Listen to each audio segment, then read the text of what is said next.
आप देख रहे हैं दी आइकन न्यूज। हमें विकास की सोच के साथ आगे बढ़ना पड़ेगा। आज ये गोरखपुर की पहचान बन रही है। अच्छी सड़कें, जल निकासी। आपने देखा होगा 3 वर्ष पहले तक एक बारिश पड़ती थी, अगर 1 घंटा बारिश पड़ गई आधा गोरखपुर जलमग्न हो जाता था। 2-2, 3-3 दिन तक पानी भरा रहता था। लेकिन आज गुड़दोहा नाले के विकास के साथ जिस प्रकार के कार्यक्रम आगे बढ़ रहे हैं, गोरखपुर के नाले और नालियों की सफाई करके समय से इसको तैयार किया जाता है। परिणाम है गोरखपुर में अब जल जमाव की संभावना कम है और जैसे जैसे ये सभी परियोजनाएं मूर्त रूप लेंगी, आप देखेंगे कि गोरखपुर में जल जमाव की समस्या का स्थायी समाधान हो जाएगा। इसी प्रकार से गोरखपुर के अंदर एक एक करके समस्याओं का समाधान होता हुआ दिखाई दे रहा है। कभी गोरखपुर में स्वास्थ्य की सुविधा का अभाव था, medical college, BRD medical college स्वयं अस्वस्थ था। आज बीआरडी मेडिकल कॉलेज न केवल गोरखपुर के लिए बल्कि पूर्वी उत्तर प्रदेश, पश्चिमी उत्तर बिहार और नेपाल की तराई के एक बड़े भूभाग के लिए स्वास्थ्य का प्रमुख केंद्र बना हुआ है। सुपर स्पेशलिटी ब्लॉक और बाल विभाग भी जिस तेजी के साथ वहां भवन बना है वह तो हम सबके सामने है ही। एम्स गोरखपुर का निर्माण भी आज होने के बाद विकास की ढेर सारी संभावनाएं आगे बढ़ी है। फर्टिलाइजर, रामगढ़ ताल, ये सभी एक नई पहचान गोरखपुर को दे रहे हैं और इस नई पहचान के साथ गोरखपुर के प्रत्येक वासी का जुड़ना उतना ही महत्वपूर्ण होगा और उसी दृष्टि से आज ये सभी कार्यक्रम आगे बढ़ाने के कार्य हो रही है। विकास ये आज की आवश्यकता है।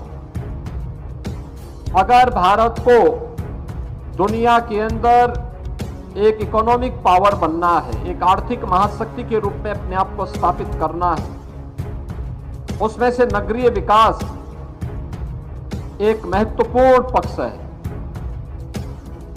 रोजगार सृजन की संभावनाएं भी बढ़ती हैं और विकास के माध्यम से प्रत्येक नागरिक तक शासन की योजनाओं का लाभ भी आसानी से पहुंचाया जा सकता है। ये रोजगार और स्वावलंबन के आधार भी बन सकती है। लेकिन नगरीय क्षेत्र में अनियोजित और अवैज्ञानिक विकास की सोच ने वहां पर एक नई समस्या खड़ी कर दी थी।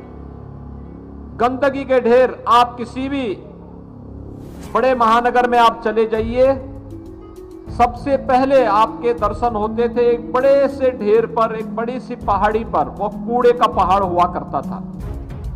लेकिन आज प्रधानमंत्री मोदी जी ने स्वच्छ भारत मिशन के अंतर्गत जिस बड़े अभियान को आगे बढ़ा करके लोगों के जीवन में व्यापक परिवर्तन का उसे माध्यम बनाया, उनमें से नगरीय जीवन को स्वच्छ सुंदर बनाने के साथ साथ आधुनिक तकनीक का उपयोग करते हुए हम सब सॉलिड वेस्ट या किसी भी प्रकार के वेस्ट को वेल्थ में बदलने के लिए कार्य कर सकेंगे। इस दृष्टि से आज नगर निगम की ये पहल अत्यंत सराहनीय है और मुझे विश्वास है कि यह गोरखपुर को वास्तविक रूप से स्मार्ट सिटी के रूप में स्थापित करने में इसकी बड़ी भूमिका होगी।